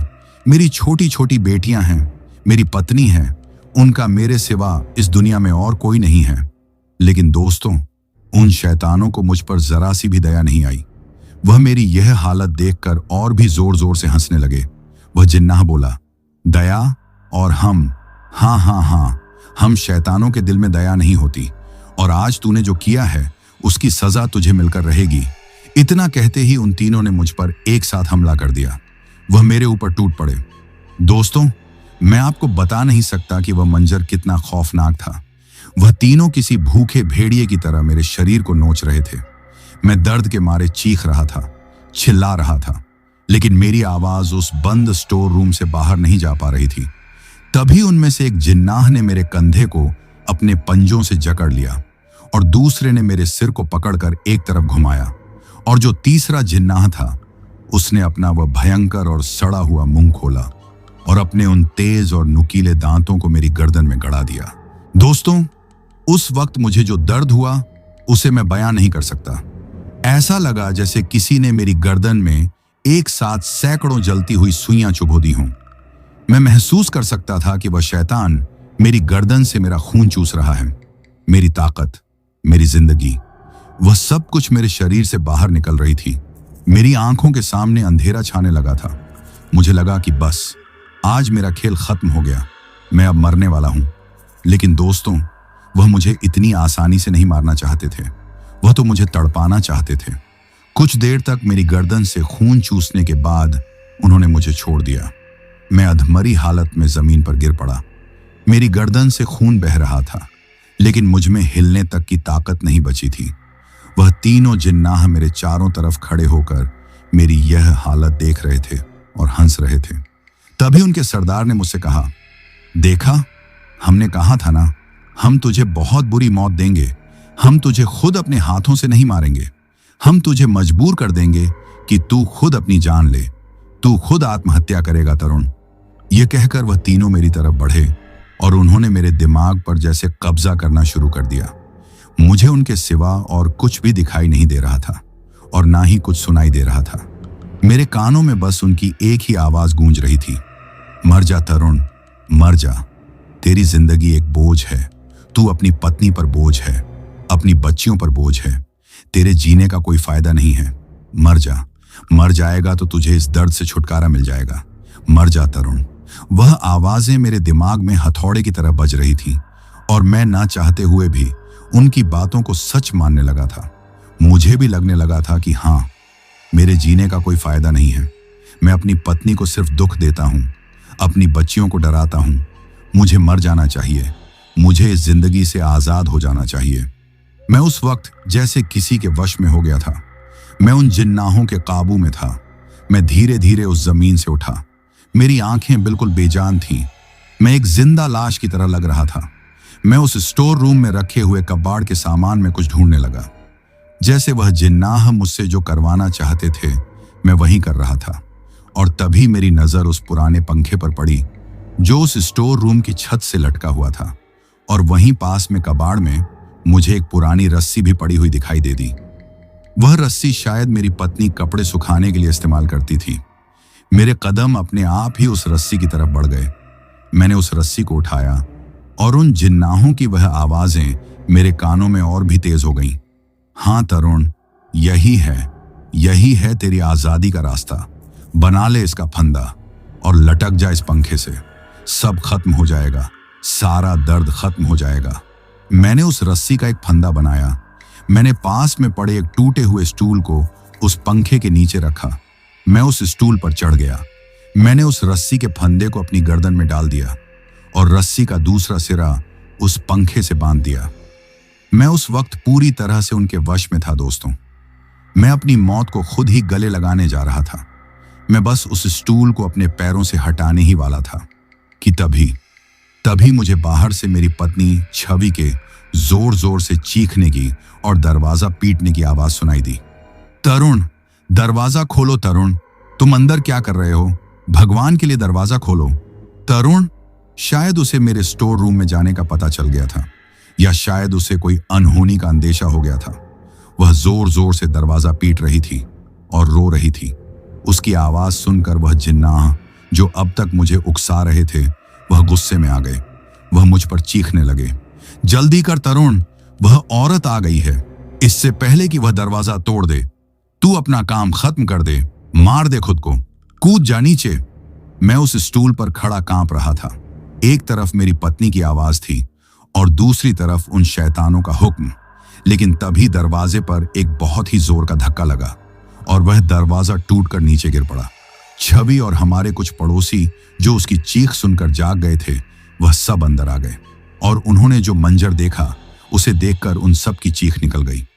मैं उस पंखे से लटका हुआ था और मेरा शरीर बुरी तरह से छटपटा रहा था। वह जिन्नाह मेरे उन पड़ोसियों को और छवि को देखकर शायद डर गए थे या शायद उनका काम पूरा हो गया था। वह एक पल में ही उस कमरे से गायब हो गए। पड़ोसियों ने और छवि ने, उन सब ने मिलकर मुझे फौरन उस फंदे से नीचे उतारा। मेरी सांसें उस वक्त लगभग रुक चुकी थीं। मेरी आंखें पलट गई थीं, लेकिन शायद मेरी जिंदगी अभी बाकी थी दोस्तों। उन लोगों ने मुझे जमीन पर लिटाया, मेरे सीने को दबाया, मेरे मुंह में पानी डाला और कुछ देर के बाद मुझे एक भयंकर खांसी आई और मेरी सांसें वापस चलने लगीं। मैं बच गया था दोस्तों। मैं उस रात को मरते मरते बचा था। छवि मुझसे लिपट कर रो रही थी और मैं उस अधमरी हालत में भी अपनी गर्दन पर उन भयंकर दांतों के निशानों को महसूस कर सकता था। मैं तो उस रस्सी का फंदा बनाकर उस पंखे से लटक भी गया था दोस्तों। मेरी तो जान ही निकल गई थी। लेकिन ऐन मौके पर मेरी पत्नी छवि और मेरे पड़ोसियों ने आकर वह दरवाजा तोड़ दिया और मुझे उस फंदे से नीचे उतार लिया था। उन लोगों ने मेरी जान बचा ली थी दोस्तों। लेकिन वह जान बचाना भी क्या बचाना था। वह तो बस मेरे शरीर को बचा पाए थे, मेरी रूह को नहीं, क्योंकि मेरी रूह पर तो उन शैतानी जिन्नाहों का कब्जा हो चुका था। जब मुझे होश आया तो मैं अपने ही घर के बिस्तर पर पड़ा हुआ था। मेरा पूरा शरीर बुरी तरह से दर्द कर रहा था। मेरी गर्दन पर उस रस्सी के निशान नीले पड़ गए थे और मेरी गर्दन की दूसरी तरफ, जहां उस शैतान जिन्नाह ने अपने दांत गड़ाए थे, वहां पर एक भयंकर घाव बन गया था दोस्तों। वह घाव काला पड़ गया था और उसमें से एक अजीब सी बदबू आ रही थी, जैसे मेरा मांस अंदर ही अंदर सड़ रहा हो। छवि मेरे पास ही बैठी थी। उसकी आंखें रो रो कर सूज गई थी। वह बस मुझे ही देखे जा रही थी और जैसे ही मुझे होश आया, वह मुझसे लिपट कर फिर से रोने लगी। वह बस यही कह रही थी कि तरुण, तुमने यह क्या करने की कोशिश की? अगर तुम्हें कुछ हो जाता तो मेरा और मेरी बच्चियों का क्या होता? हम किसके सहारे जीते? लेकिन मैं उसे क्या जवाब देता दोस्तों? मैं उसे कैसे बताता कि यह मैं नहीं कर रहा था, यह सब मुझसे करवाया जा रहा था। उस रात को जो पड़ोसी हमें बचाने आए थे, वह सब भी उस मंजर को देखकर बुरी तरह से डर गए थे। उन्होंने मेरी गर्दन पर वह भयंकर काला निशान देख लिया था। उन्होंने मेरी पत्नी से साफ साफ कह दिया था कि बहन जी, यह कोई आम बात नहीं है, यह कोई नशा या कोई घरेलू झगड़ा नहीं है। आपके पति पर किसी बहुत ही बुरी और बाहरी ताकत का साया पड़ गया है। यह अब किसी पंडित के बस की बात नहीं रही। आप जल्द से जल्द किसी बड़े सिद्ध पुरुष या किसी पहुंचे हुए बाबा को दिखाइए, वरना यह ताकतें आपके पति को मार डालेंगी। हमारे पड़ोसियों की यह बात सुनकर छवि और भी ज्यादा डर गई थी। उस रात के बाद से मेरी जिंदगी एक जिंदा लाश से भी बदतर हो गई थी दोस्तों। मुझे अपने ही घर में एक कैदी की तरह रखा जा रहा था, लेकिन यह मेरी भलाई के लिए ही था। छवि अब एक पल के लिए भी मुझे अपनी आंखों से ओझल नहीं होने देती थी। वह मुझे एक कमरे में ही बंद रखती थी। मेरी दोनों बेटियां भी मुझसे डरने लगी थी। वह मेरे पास आने से भी घबराती थी। उन्हें लगता था कि मैं कोई और बन गया हूं, और शायद वह सही भी थी दोस्तों। मैं अब वह पुराना तरुण नहीं रहा था। मेरे अंदर वह शैतान घर कर गए थे। दिन के वक्त तो सब कुछ थोड़ा ठीक रहता था, लेकिन जैसे जैसे शाम होती थी और रात का अंधेरा छाने लगता था, मेरा वह डर, वह खौफ, वह 1000 गुना ज्यादा बढ़ जाता था। मुझे उस बंद कमरे में भी ऐसा लगता था कि वह जिन्नाह मेरे आसपास ही मौजूद हैं। मुझे उनकी हंसी की आवाजें सुनाई देती थीं। मुझे वह भयंकर सड़ी हुई बदबू आने लगती थी। और सबसे डरावनी बात यह थी दोस्तों कि मुझे फिर से वही आवाजें, वही कानों में फुसफुसाहट सुनाई देने लगी थी। मर जा तरुण, मर जा। कब तक बचेगा तू हमसे? एक बार बच गया, 2 बार बच गया, लेकिन हम तुझे मार कर ही रहेंगे। तू खुद मरेगा, तू खुद अपनी जान लेगा। वह आवाजें मुझे पागल कर रही थीं। मैं अपने कानों पर हाथ रख लेता था। मैं जोर जोर से चीखने लगता था, लेकिन वह आवाजें बंद ही नहीं होती थीं। छवि मेरी यह हालत देखकर तड़प उठती थी। वह मुझे संभालने की कोशिश करती थी, लेकिन मैं उसे भी झटक देता था। मुझे ऐसा लगता था कि मेरे अंदर कोई और है जो मुझे ऐसा करने पर मजबूर कर रहा है। कई रातें बस इसी खौफ और तड़प में गुजर गईं। छवि ने कई पंडितों को और बाबाओं को घर पर बुलाया, लेकिन कोई भी उन शैतानी जिन्नाहों के आगे टिक नहीं पा रहा था। जो भी आता वह बस थोड़ा सा पूजा पाठ करता और यह कहकर चला जाता कि यह मामला उनके बस से बाहर है। ये ताकतें बहुत ही शक्तिशाली और पुरानी हैं। हम सब लोग पूरी तरह से हार चुके थे दोस्तों। मुझे अब लगने लगा था कि मेरी मौत ही मेरी किस्मत में लिखी है, और वह भी बहुत बुरी मौत। फिर वह रात आई दोस्तों। वह मेरी जिंदगी की शायद सबसे भयंकर रातों में से एक थी। उस रात को भी वह आवाजें मुझे सोने नहीं दे रही थीं। मैं अपने बिस्तर पर पड़ा बस छत को घूर रहा था। छवि भी मेरे पास ही जमीन पर एक चटाई बिछाकर सो रही थी। वह बेचारी पिछले कई रातों से सोई नहीं थी। वह मेरी रखवाली करते करते इतनी थक चुकी थी कि उस रात को शायद उसकी आंख लग गई थी। वह बहुत ही गहरी नींद में सो रही थी। रात का न जाने कौन सा पहर था। चारों तरफ मौत जैसा सन्नाटा पसरा हुआ था। तभी मुझे वह आवाजें फिर से बहुत साफ साफ सुनाई देने लगीं। उठ तरुण, उठ, देख तेरी रखवाली करने वाली तो सो गई है। हाँ हाँ हाँ, वह तुझे क्या बचाएगी, वह खुद तो सो रही है। उठ, आज तुझे कोई नहीं रोक सकता। आज तो तुझे मरना ही होगा। उठ तरुण, रसोई में जा, जा। मैं नहीं उठना चाहता था दोस्तों, लेकिन मेरा शरीर मेरे काबू में ही नहीं था। जैसे कोई मुझे मेरे बिस्तर से उठा रहा हो। मैं एक जिंदा लाश की तरह, एक झोंबी की तरह अपने बिस्तर से उठा। मैंने धीरे से अपने कमरे का दरवाजा खोला। छवि उस वक्त भी गहरी नींद में सो रही थी। उसे कुछ भी पता नहीं चला। मैं दबे पांव अपने कमरे से बाहर निकला और सीधा अपने घर की रसोई की तरफ बढ़ने लगा। मेरा दिमाग उस वक्त बिल्कुल सुन्न पड़ गया था। मुझे कुछ समझ में नहीं आ रहा था कि मैं क्या कर रहा हूं। मुझे बस वह आवाजें सुनाई दे रही थीं। हाँ तरुण, ऐसे ही रसोई में जा। आज तू अपने सारे दुखों से आजाद हो जाएगा। आज तुझे मुक्ति मिल जाएगी। मैं रसोई में पहुंच गया दोस्तों। मैंने जाकर रसोई की लाइट जलाई। मेरी नजर उस गैस के चूल्हे पर पड़ी और फिर मेरी नजर उस रसोई में रखे हुए एक बहुत बड़े बर्तन पर पड़ी। वह भगोना बहुत बड़ा था दोस्तों। मेरी माँ अक्सर उसमें त्योहारों पर सबके लिए खाना बनाया करती थी, लेकिन आज वह मेरा मौत का सामान बनने वाला था। उन आवाजों ने मुझसे कहा, इस बर्तन को उठा और इसे पानी से भर दे। मैंने बिना कुछ सोचे समझे उस भारी बर्तन को उठाया और उसे नल के नीचे लगाकर पानी से पूरा भर दिया। मेरा दिमाग उस वक्त भी खाली था। मुझे यह भी एहसास नहीं हो रहा था कि मैं क्या करने जा रहा हूं। फिर उन आवाजों ने मुझे हुक्म दिया, अब इस बर्तन को उस गैस के चूल्हे पर रख दे और आग जला दे, तेज आंच पर। मैंने ठीक वैसा ही किया। मैंने उस पानी से भरे भारी बर्तन को उठाकर गैस पर रख दिया और चूल्हा जला दिया। वह आवाजें अब और भी ज्यादा खुश लग रही थीं। वह हंस रही थी। हाँ तरुण, बस थोड़ा सा इंतजार। पानी को खौलने दे। जितना ज्यादा खौलेगा उतनी ही जल्दी तुझे मुक्ति मिलेगी। हाँ हाँ हाँ। मैं उस जलते हुए चूल्हे के सामने खड़ा उस पानी को देख रहा था। मेरे कानों में सिर्फ उस पानी के उबलने की आवाज और उन झिन्नाहों की हंसी ही गूंज रही थी। धीरे धीरे उस पानी में बुलबुले उठने लगे और कुछ ही देर में वह पानी भयंकर तरीके से खौलने लगा था। उस बर्तन से गर्म भाप निकल रही थी जो मेरे चेहरे तक आ रही थी, लेकिन मुझे कुछ भी महसूस नहीं हो रहा था। तभी वह आवाजें फिर से चीखीं, वक्त आ गया है तरुण, उठा ले इस खौलते हुए पानी के बर्तन को। यही है तेरा अंजाम, यही है तेरी मुक्ति। उठा इसे और अपने ऊपर डाल ले, अपने सिर पर डाल ले, सब खत्म कर दे, कर दे। और दोस्तों, आप यकीन नहीं मानोगे, मैंने सच में वह कर दिया। मैं उस वक्त पूरी तरह से उनके वश में था।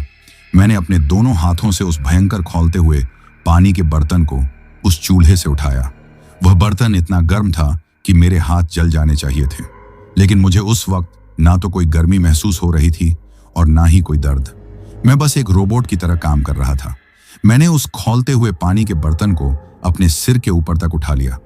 मैं बस उसे अपने सिर पर पलटने ही वाला था। मैं अपनी जिंदगी खत्म करने ही वाला था कि तभी रसोई के दरवाजे पर मुझे छवि खड़ी हुई दिखाई दी। न जाने वह कैसे जाग गई थी, शायद उस बर्तन की खटपट से या शायद उस पानी के खौलने की तेज आवाज से। वह रसोई के दरवाजे पर खड़ी थी और उसकी आंखें डर के मारे फटी की फटी रह गई थी। वह उस मंजर को देखकर जैसे जम सी गई थी। वह चीखना चाहती थी, लेकिन शायद उसकी आवाज ही नहीं निकल रही थी। और जैसे ही मेरी नजर उस पर पड़ी, शायद एक पल के लिए, बस एक पल के लिए, मैं उन जिन्नाहों के चंगुल से बाहर आया। मुझे एहसास हुआ कि मैं क्या करने जा रहा हूं। और जैसे ही छवि को भी होश आया, वह मेरी तरफ चीखती हुई भागी, तरुण, नहीं, ये क्या कर रहे हो? छोड़ दो इसे। वह मुझे बचाने के लिए मेरी तरफ झपटी, लेकिन शायद देर हो चुकी थी, या शायद वह जिन्ना यही चाहते थे। जैसे ही छवि ने मुझे धक्का दिया, मेरे हाथ से वह भयंकर खौलता हुआ पानी का बर्तन छूट गया। वह बर्तन सीधा हम दोनों के बीच में फर्श पर गिरा और उस बर्तन का सारा खौलता हुआ पानी, वह सारा पानी मेरी पत्नी छवि के पैरों पर और मेरे पैरों पर आ गिरा। हम दोनों की जो चीख उस रात को निकली थी दोस्तों, वह शायद उस घर की दीवारों ने भी पहले कभी नहीं सुनी होगी। वह दर्द, वह जलन, मैं आपको बयान नहीं कर सकता। ऐसा लगा जैसे किसी ने हमारे पैरों को जिंदा ही आग में झोंक दिया हो। हमारी चीखें सुनकर आस पड़ोस के लोग एक बार फिर से हमारे घर की तरफ भागे। किसी ने हिम्मत करके हमारे घर का दरवाजा तोड़ा और जब वह लोग अंदर आए तो उन्होंने देखा कि मैं और छवि, हम दोनों रसोई के उस फर्श पर पड़े तड़प रहे थे और हमारे चारों तरफ वह खौलता हुआ पानी और वह बड़ा सा भगोना पड़ा हुआ था। वह लोग समझ गए थे कि आज फिर से मेरे ऊपर वही दौरा पड़ा था और मुझे बचाने के चक्कर में छवि भी जल गई थी। पड़ोसियों ने तुरंत हमें उठाया। हम दोनों बुरी तरह से जल चुके थे। हमारे पैरों की खाल उधड़ने लगी थी।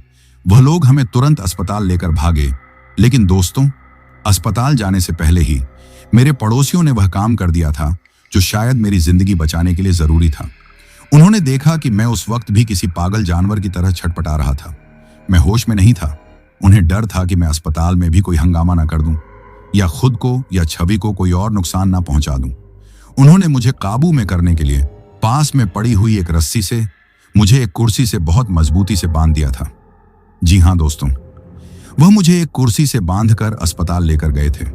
मैं उस वक्त जलने के दर्द से ज्यादा उस बेबसी और उस लाचारी के दर्द में तड़प रहा था। वह दर्द, वह तड़प मैं आपको बयां नहीं कर सकता दोस्तों। हम दोनों की चीखें सुनकर पड़ोसी आए और उन्होंने हम दोनों को अस्पताल पहुंचाया था। लेकिन मेरी हालत इतनी खराब थी कि मुझे काबू में करने के लिए उन्होंने मुझे एक कुर्सी से बांध दिया था। दोस्तों, उस दिन अस्पताल में जो बेबसी मैंने महसूस की थी वह शायद मौत से भी बदतर थी। मैं अपने पैरों पर खौलते पानी से जले हुए घावों के दर्द से तड़प रहा था और साथ ही उस कुर्सी से बंधा हुआ किसी जानवर की तरह छटपटा रहा था। छवि भी दूसरे वार्ड में भर्ती थी। बेचारी मेरी वजह से वह भी आज इस तकलीफ में थी। मेरे घर वाले, मेरी पत्नी, मेरे पड़ोसी सब समझ चुके थे कि यह मामला अब किसी भी इंसान के बस का नहीं रह गया है। मेरी हालत दिन पर दिन बिगड़ती जा रही थी। मैं अब खाता पीता भी नहीं था, बस उस अस्पताल के बिस्तर पर बंधा हुआ छत को घूरता रहता था। और वह आवाजें, वह शैतानी आवाजें, वह अब भी मेरे कानों में गूंजती थीं।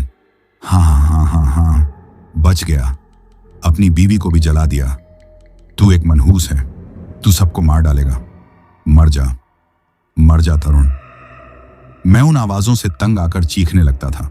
डॉक्टर मुझे नींद के इंजेक्शन देते थे, लेकिन उन शैतानों पर किसी दवा का कोई असर नहीं हो रहा था।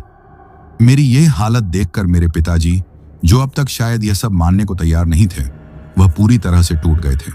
उन्होंने शायद समझ लिया था कि अगर अब कुछ नहीं किया गया तो वह अपने बेटे को जिंदा खो देंगे। जब मुझे और छवि को अस्पताल से छुट्टी मिली, हमारे जलने के घाव तो भर रहे थे, लेकिन मेरे दिमाग पर जो घाव लगे थे वह और भी गहरे होते जा रहे थे। मेरे पिताजी ने एक दिन मुझसे कहा कि बेटा, मैंने एक बहुत ही पहुंचे हुए सिद्ध बाबा के बारे में सुना है। वह बहुत ही बड़े तपस्वी हैं और ऐसी शक्तियों के बारे में बहुत ज्ञान रखते हैं। हमें एक आखिरी कोशिश करनी चाहिए, हमें उनके पास चलना होगा। मुझ में उस वक्त ना तो हाँ कहने की हिम्मत थी और ना ही ना कहने की। मैं तो बस एक जिंदा लाश बन गया था। मेरे पिताजी मुझे और छवि को लेकर उन सिद्ध बाबा के आश्रम में गए। वह आश्रम शहर के शोर शराबे से बहुत दूर एक सुनसान पहाड़ी इलाके में बना हुआ था। बाबा जी एक छोटी सी कुटिया में रहते थे और उनके चेहरे पर एक ऐसा तेज था जिसे देखकर ही मन में एक अजीब सी शांति आने लगती थी। मेरे पिताजी ने बाबा जी के पैरों में गिरकर उन्हें मेरी सारी कहानी, उस कब्रिस्तान वाली रात से लेकर उस खौलते पानी वाली घटना तक सब कुछ सच सच बता दिया। बाबा जी ने मेरी तरफ देखा। उनकी आंखों में एक अजीब सी गहराई थी। उन्होंने मुझे अपने पास बुलाया। मैं डरते डरते कांपते हुए उनके पास गया। उन्होंने अपना हाथ मेरे सिर पर रखा और अपनी आंखें बंद कर ली। कुछ देर तक वह उसी तरह ध्यान में बैठे रहे। और दोस्तों, उस वक्त मुझे ऐसा लगा जैसे मेरे शरीर के अंदर कोई भयंकर लड़ाई चल रही हो। मेरा पूरा बदन कांपने लगा था। मेरे मुंह से अजीब अजीब सी गुर्राने की आवाजें निकलने लगी थी। वह शैतान, वह जिन्नाह, वह शायद बाबा जी की उस शक्ति को बर्दाश्त नहीं कर पा रहे थे। वह मेरे अंदर से ही बाबा जी को गालियां दे रहे थे। छोड़ दे हमें, ये हमारा शिकार है, हम इसे मार डालेंगे। तू कौन होता है हमें रोकने वाला? चले जाओ यहां से। मैं खुद अपनी ही आवाजें सुन रहा था, लेकिन वह मेरी आवाजें नहीं थी, वह उन शैतानों की आवाजें थीं। बाबा जी ने अपनी आंखें खोली। उनकी आंखें उस वक्त गुस्से से लाल हो रही थीं। उन्होंने एक बहुत ही भयंकर आवाज में कहा, चुप हो जाओ, तुम्हारी हिम्मत कैसे हुई मेरे सामने बोलने की? बाबा जी की वह एक दहाड़ सुनकर ही मेरे अंदर की वह सारी आवाजें एक पल में ही शांत हो गईं, जैसे किसी ने उनका गला घोंट दिया हो। बाबा जी ने मेरे पिताजी की तरफ देखकर कहा कि बेटा, तुम लोग बहुत देर से आए हो। इन शैतानी ताकतों ने तुम्हारे बेटे के जिस्म पर ही नहीं, इसकी रूह पर भी कब्जा कर लिया है। यह कोई एक नहीं है, ये पूरे तीन हैं। तीन बहुत ही शक्तिशाली और शैतानी जिन्नाह हैं, जिन्होंने उस कब्रिस्तान की बेअदबी करने की वजह से इसे अपना शिकार बना लिया है। यह सुनकर हम सबकी जान ही निकल गई। मेरे पिताजी ने रोते हुए पूछा कि बाबा, क्या अब कोई रास्ता नहीं है? क्या मेरा बेटा ऐसे ही तड़प तड़प कर मर जाएगा? तब बाबा जी ने जो कहा उसे सुनकर मेरे होश उड़ गए। बाबा जी ने कहा कि तुम्हारा बेटा तो कब का मर चुका होता, इसे तो यह जिन्नाह उसी रात को मार डालते जब इसने उस स्टोर रूम में खुद को फंदा लगाया था। यह तो अब तक सिर्फ और सिर्फ अपने कुल देवता की शक्ति की वजह से ही जिंदा है। कुल देवता? मेरे पिताजी ने हैरानी से पूछा।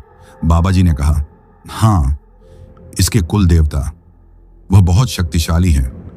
वह अदृश्य रूप से हर पल इसके साथ रहकर इसकी रक्षा कर रहे हैं, वरना इन 3 जिन्नाहों का वार झेलना किसी आम इंसान के बस की बात नहीं थी।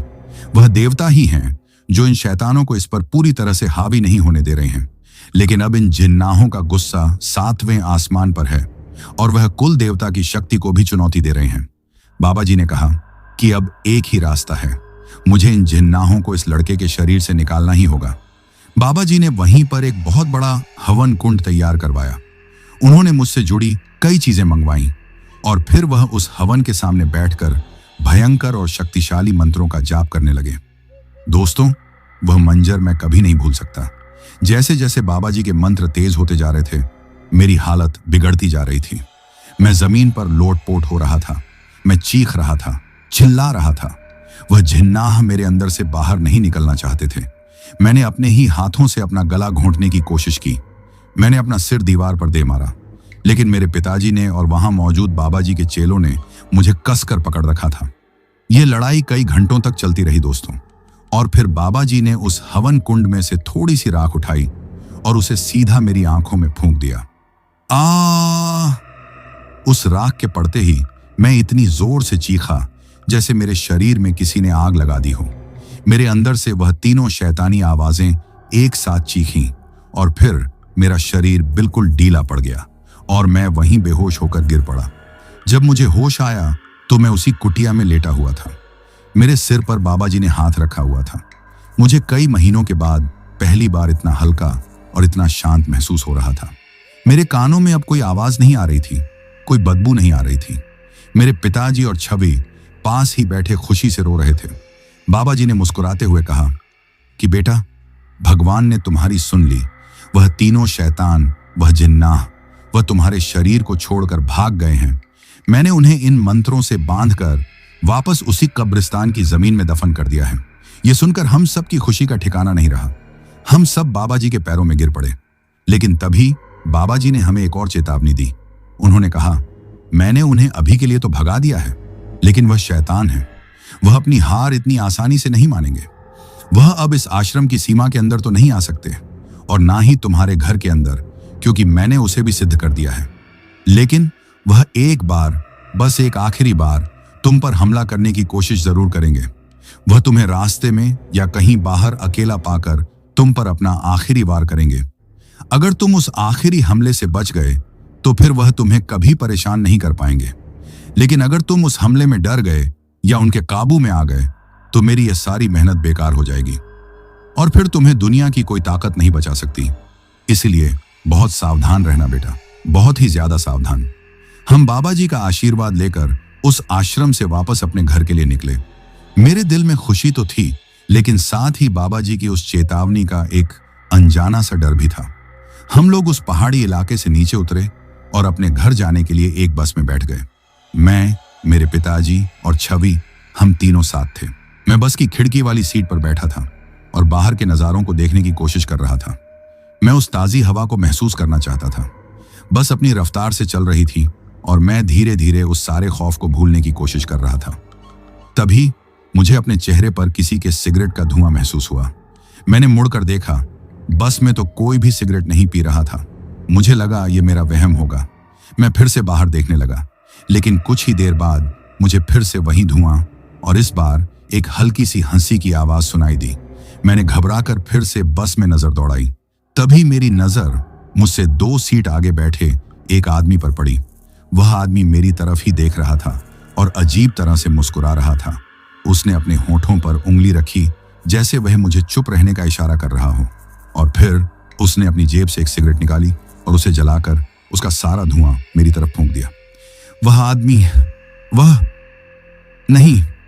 वह कोई आम आदमी नहीं था। उसकी आंखें वही थीं, वही लाल, भयंकर। वह उनमें से एक था। वह एक जिन्नाह था जो इंसानी भेष में उस बस में बैठा था। मेरे पिताजी और छवि को वह दिखाई नहीं दे रहा था, वह सिर्फ मुझे ही दिख रहा था। मैं डर के मारे कांपने लगा। मेरे पिताजी ने मेरी हालत देखी तो पूछा, क्या हुआ बेटा, सब ठीक तो है? मैं कुछ बोल पाता उससे पहले ही उस जिन्नाह ने, जो अब एक आम आदमी के भेष में था, उसने मेरी तरफ देखकर अपनी आंखें घुमाई और अगले ही पल मुझे ऐसा लगा जैसे किसी ने मेरे गाल पर एक बहुत ही जोर का तमाचा मारा हो। आह! मैं दर्द से चीख पड़ा। मेरे पिताजी घबरा गए। क्या हुआ तरुण, तू चीखा क्यों? पापा, वो मैं उन्हें कैसे बताता। तभी मुझे एक और तमाचा पड़ा, फिर एक और। वह जिन्नाह जो किसी को नहीं दिख रहा था, वह मुझे उस चलती बस में सबके सामने मार रहा था। वह जोर जोर से हंस रहा था।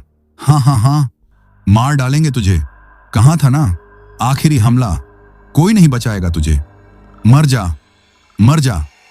वह आवाजें, वह थप्पड़, वह सिगरेट का धुआं। मैं पागल हो रहा था दोस्तों। मुझे लगा कि मैं फिर से उनके काबू में आ रहा हूं। वह मुझे मार डालेंगे। बाबा जी की चेतावनी मेरे कानों में गूंज रही थी। डरना मत, काबू में मत आना। मुझे अपनी जान बचानी थी, किसी भी हालत में मुझे यहां से भागना था। उस जिन्नाह ने जैसे ही मुझे मारने के लिए अपना हाथ फिर से उठाया, मैंने बिना कुछ सोचे समझे, बिना एक पल भी गंवाए उस चलती हुई बस की खिड़की से बाहर छलांग लगा दी। तरुण! मेरे पिताजी की और छवि की भयंकर चीख उस बस में गूंज उठी। मैं उस चलती बस से नीचे कूदा था। मुझे कई चोटें आईं, मेरे घुटने छिल गए, कोहनी से खून बहने लगा, लेकिन मुझे उस वक्त अपने दर्द का एहसास नहीं था। मुझे बस भागना था। मैं उस सड़क पर गिरा और गिरते ही मैं अपनी पूरी ताकत से उठा और पागलों की तरह सामने जो पहाड़ी नुमा कच्चा रास्ता जा रहा था, उस तरफ दौड़ने लगा। मैं भाग रहा था, अपनी जिंदगी के लिए भाग रहा था। मुझे पीछे से बस के रुकने की आवाज आई। मेरे पिताजी मुझे आवाजें दे रहे थे, तरुण रुक जा बेटा, कहाँ जा रहा है? लेकिन मैं नहीं रुका। मुझे डर था कि अगर मैं रुका तो वह जिन्नाह मुझे पकड़ लेगा। मैं भागता रहा, तब तक भागता रहा जब तक मेरी सांसें फूल नहीं गईं और मैं उस पहाड़ी रास्ते पर अंधेरे में गिर नहीं पड़ा। मैं वहीं जमीन पर पड़ा हाँफ रहा था और रो रहा था। मुझे लगा कि मैं हार गया, वह मुझे यहां भी ढूंढ लेगा और मार डालेगा।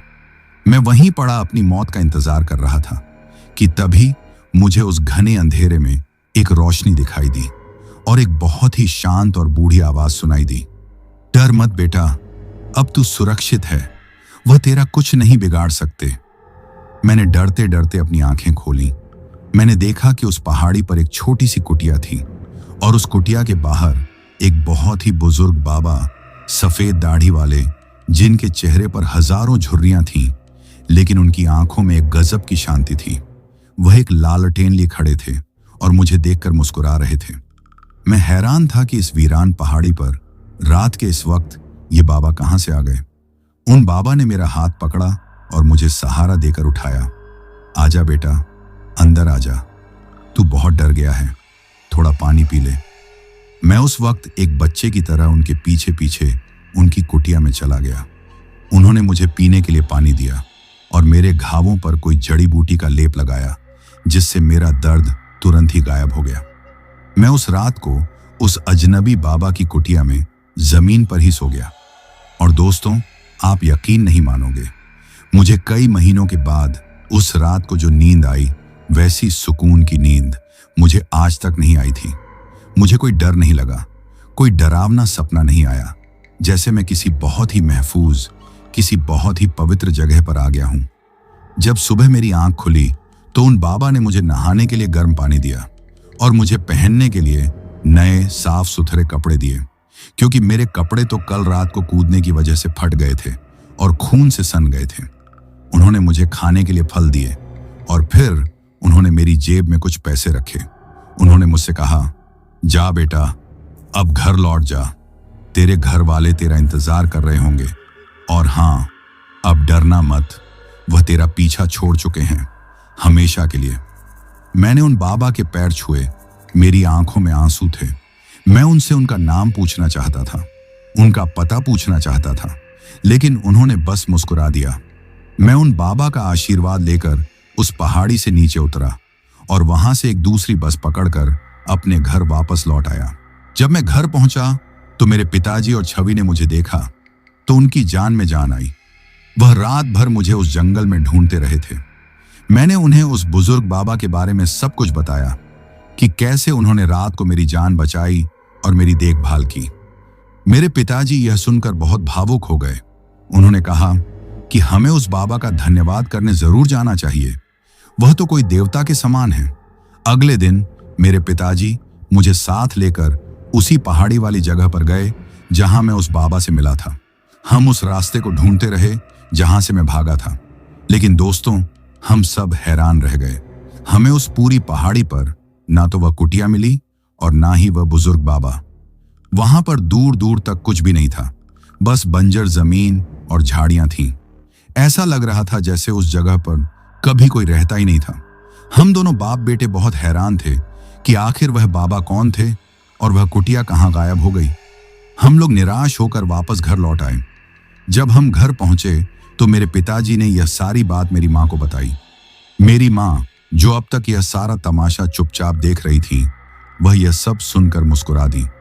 उनकी आंखों में आंसू थे, लेकिन वह खुशी के आंसू थे। उन्होंने हम सब की तरफ देखा और फिर उन्होंने जो कहा उसे सुनकर हमारे पैरों के नीचे से जमीन खिसक गई। दोस्तों, मेरी मां ने कहा, तुम लोग उस बाबा को बाहर ढूंढ रहे हो। अरे वह बाबा तो हमारे अंदर, हमारे साथ रहते हैं। मेरे पिताजी ने हैरानी से पूछा, क्या मतलब है तुम्हारा?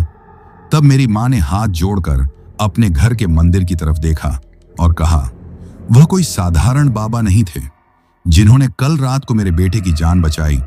वह तो खुद हमारे कुल देवता थे, जो अपने बच्चे को, अपने वंश को उन शैतानों से बचाने के लिए भेष बदलकर उस पहाड़ी पर आए थे। जी हां दोस्तों, वह मेरे कुल देवता थे, जिन्होंने पहले तो मुझे उन जिन्नाहों से लड़ने की शक्ति दी, और जब उन्होंने देखा कि मेरा आखिरी वक्त आ गया है तो वह खुद एक बुजुर्ग बाबा का भेष बनाकर मुझे उन शैतानों के चंगुल से बचाने के लिए इस धरती पर आ गए थे। उस दिन के बाद दोस्तों मेरी जिंदगी हमेशा के लिए बदल गई। वह शैतानी जिन्नाह, वह आवाजें, वह डर, वह सब कुछ मेरी जिंदगी से हमेशा हमेशा के लिए चला गया था। मुझे एक नई जिंदगी मिली थी दोस्तों, और ये जिंदगी मुझे मेरे कुल देवता ने एक चमत्कार की तरह दी थी। मैंने उस दिन के बाद शराब को कभी हाथ नहीं लगाया। मैं आज फिर से वही टैक्सी ड्राइवर हूं, लेकिन अब मैं एक खुशहाल इंसान हूं। मैं अपनी पत्नी और अपनी बच्चियों के साथ बहुत खुशी से रहता हूं। लेकिन उस रात की वह घटना, वह कब्रिस्तान की भूल और वह कुल देवता का चमत्कार मैं अपनी जिंदगी की आखिरी सांस तक नहीं भूल सकता। तो दोस्तों ये कहानी यही खत्म हुई। अब जिन भाइयों ने अपना नाम वीडियो में कमेंट किया था उनका नाम लेते हैं। फुल शरीफ नेपाली भाई कतर से, स्नेहा जी पटना से, हरदीप भाई छत्तीसगढ़ से, मेघा मेशराम भाई नागपुर से, संतोष बरडेवा भाई कतर से, यूएस हर्ष तिवारी भाई लोहारी, सिरसा प्रयागराज से, विजय कुमार भाई राजघाट दिल्ली से, काशन भाई मिर्जापुर से, पप्पू भाई माथुरा से, जसप्रीत सिंह भाई राजौरी गार्डन से, गोजो भाई दिल्ली से, अशरफ भाई मुंबई से, दत्त भाई मुंबई से, मोहम्मद शाह भाई रोहरी सिंध पाकिस्तान से, सजबुल अंसारी भाई नेपाल से, ललित मंडल भाई बिहार से, दीपिका श्रीवास्तव जी कानपुर से, विनोद गुरुंग भाई दुबई से, मोहम्मद सरफराज खान भाई चौघदिया से, रीना रूटिया जी मध्य प्रदेश से, इनामुल्लाह खान भाई सिद्धार्थनगर उत्तर प्रदेश से, अर्चना जी बिहार से, राकेश कलेरा भाई श्री गंगानगर राजस्थान से, प्रिंस भाई सोनीपत से, जीनत वसीम भाई दुबई से, प्रवीण कुमार भाई उत्तर प्रदेश से, सूजन भाई नेपाल से, नरेश किरण और दुर्गेश भाई छत्तीसगढ़ से, अभिषेक भाई बनारस से, सादिक खान भाई सऊदी अरब से, संजीत कुमार भाई पंजाब से, मनीष जैन भाई दिल्ली से, राकेश फाजिल का भाई पंजाब से, धीरज हजोंग भाई असम से, वाजिद तबुस्सुम भाई पाकिस्तान से, मजीद भाई मालदीव से, राकेश कुमार जॉर्डन भाई इंडिया से, मोहन भाई झारखंड से, लक्ष्मण भाई तेलंगाना से, मुकेश गुर्जर भाई राजस्थान से, परवीन कुमार सांचोर भाई राजस्थान से, विशाल गोंड भाई बलिया से, परवीन मौर्य भाई आजमगढ़ से, कारण कुमार भाई दिल्ली से, पूनम जी जमशेदपुर झारखंड से, लता जी पुणे से, दानिश भाई दार्जिलिंग से, जयंत भाई महाराष्ट्र से, सतीश कुमार भाई दिल्ली से, कर्मा बरार भाई पंजाब से, असलम कुरैशी भाई सऊदी अरब से, निहारिका जी ओडिशा से, राजकुमार भाई रुद्रपुर से, राजा अहसन छिप भाई आजाद कश्मीर से, बाबू भाई मुंबई से, इसरार शेख भाई मुंबई से, दीपिका जी कानपुर से, अरुण कुमार भाई अयोध्या से, विष्णु कुमार भाई आरा से, युबेश तिवारी और हर्ष तिवारी भाई लाहौरी सिरसा प्रयागराज से, रोशन भाई दिल्ली से, अवनीत, जानवी और मानसी जालंधर पंजाब से, धर्मेंद्र अहिरवार भाई मध्य प्रदेश से, धर्मवीर ठाकुर भाई बिहार से, सुरजीत सिंह मोगा भाई पंजाब से, शाहरुख खान भाई ग्वालियर से, सफदर अब्बास भाई रावलपिंडी पाकिस्तान से, कौशलेंद्र भाई प्रयागराज से, राखी जी मिजोरम से, अनिल चौहान भाई सिवान बिहार से, गोरखा भाई नेपाल से, अली भाई बंगलोर से, गोल्डी भाई पंजाब से, मुकेश गुज्जर भाई भरतपुर राजस्थान से, वीरेंद्र विराट भाई बेगमपुर हरियाणा से, भूपेन चौधरी भाई गुवाहाटी से, फुद्दी कौर भाई पंजाब से, महावीर भाई राजस्थान से, फहाद भाई पाकिस्तान से, ऐसा जियाना, अहमद अहियाना, आलिया हमदून और अहमद हमदून, रशीद भाई मालदीव से, अमृत गुरुंग भाई नेपाल से, शानो जी पाटियाला से, कमल जी भाटी तारानगर से, आकाश भाई उत्तर प्रदेश से, सफीक भाई सऊदी अरब से, राजीव भाई दरभंगा बिहार से, राजकुमार भाई गोरखपुर से, गणेश पाठक भाई सूरत से, अंबुज मिश्रा भाई नोएडा उत्तर प्रदेश से, आशु भाई दिल्ली से, सरिता जी उत्तराखंड से, विशाल भाई हरदोई से, रॉकी भाई सोनीपत से, जमशेद खान भाई कराची से, अफसर अली भाई मुरादाबाद से, पुसली भाई थाईलैंड से, आशुतोष त्रिपाठी भाई गोंडा से, कबल सिंह भाई पंजाब से, किशोर भाई ग्रेटर नोएडा से, अभिषेक तिर्की भाई छत्तीसगढ़ से, जुल्फिकार भाई दिल्ली से, पन्नाराम कोलायत भाई बीकानेर राजस्थान से, अन्वेश कुमार पांडे भाई मुंबई महाराष्ट्र से, दीपक भोयर भाई अर्जुनली गांव से, सूरज भाई मुंबई से, बाबू मंडल भाई राउरकेला से, फिजा जी इस्लामाबाद पाकिस्तान से, अर्जुन भाई नेपाल से, राधे भाई उन्नाव से, संजय खान भाई इंडिया से, ओम प्रकाश भाई झारखंड से, सबीना भाई कोलकाता से, बाबू भाई उत्तराखंड से, राम छोटा भाई गोविंदपुर जमशेदपुर झारखंड से, रवि बिशनली भाई इंडिया से, आजाद भाई दिल्ली से, रुद्रा शर्मा, सपना शर्मा, शिया और अमन शर्मा भाई दिल्ली से, असुम तामूड भाई अरुणाचल प्रदेश से, पूजा घोष जी असम से, राम ठाकुर सिंह भाई ग्वालियर से, मोएम भाई बिहार मुजफ्फरपुर से, कुलविंदर कौर भाई लुधियाना पंजाब से, फजीन भाई मालदीव से, अनुराग कश्यप भाई दुबई से, वाजिद तब्बूसुम भाई लाहौर पाकिस्तान से। और जिन भाइयों ने अपना नाम कमेंट किया है लेकिन उनका नाम वीडियो में नहीं लिया गया है, तो भाइयों आप लोग टेंशन ना लें, आप लोगों का नाम अगली वीडियो में जरूर लिया जाएगा।